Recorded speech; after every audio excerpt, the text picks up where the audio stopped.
ডাঙৰ ঘটনা। মই এটা অটো চালক হয়, তথাপি যে মোৰ ল'ৰাটোক মই ইমান আৰামত ৰাখি কিনে যে ইমানখিনি বা শিক্ষা দি বা কোনোবা এটা অনুষ্ঠানত মই কাম কৰাই আছিলোঁ, তেখেতে দেওবাৰ ছুটি পাই কিনে যে ইমানখিনি যে ফাল্টু ল'ৰা বুলি নকওঁ, যিখিনি তাৰ লগৰ বন্ধুৰ লগত কেতিয়াবা মই তাৰ নম্বৰ খুজিলেও কিন্তু তেওঁ নম্বৰ নিদিয়ে। মোৰ লগৰ বন্ধুৰ লগত মই যাবই লাগিব।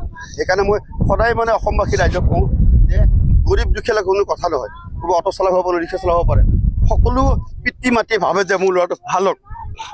কোনোবা আদা বেপাৰী, ফুটপাথত প্লাষ্টিক বেপাৰীও ভাবে মোৰ ল'ৰাটো ভাল হওক, কিন্তু মই ভাল ভাবি আজি মই মোৰ ল'ৰাটোক মই দুখ দিমেই। তাৰমানে কিয় লগত সংগীত পঢ়ি তই নিজে কিয় মৰিলি, এইটো কাকো মই দুখ দিব নোখোজোঁ। মই কাকো দুখ দিব নোখোজোঁ। হয়তো আপোনালৈ হ'ব, আপুনি মেডিয়া হ'ব পাৰে, আপোনালৈ হ'ব পাৰে, আপোনালোকৰ মোৰ ল'ৰাৰ দৃষ্টি আপুনি গম নাপায়, আপোনালোকে গম নাপায়, কিন্তু মোৰ ল'ৰাক মই দুখ দিম। আজি মোৰ এটাই মোৰ সন্তান আছিল, মা দেউতাকে দুখ দি গুচি গ'ল। এতিয়া 55 বছৰ মোৰ 52 ইয়াৰ্ছ।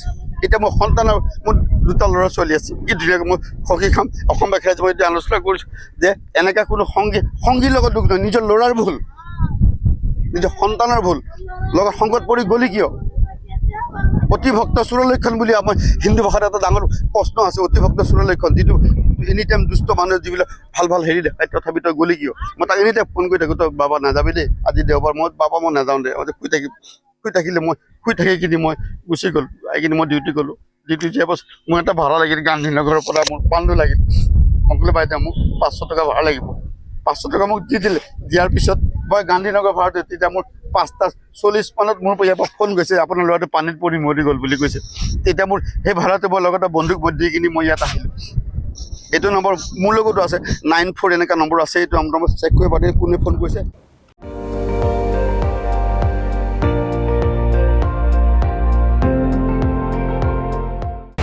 আপুনি চাই আছে ND24, সৰ্বশ্ৰেষ্ঠ নহয় সৰ্বোত্তমৰ দৌৰত।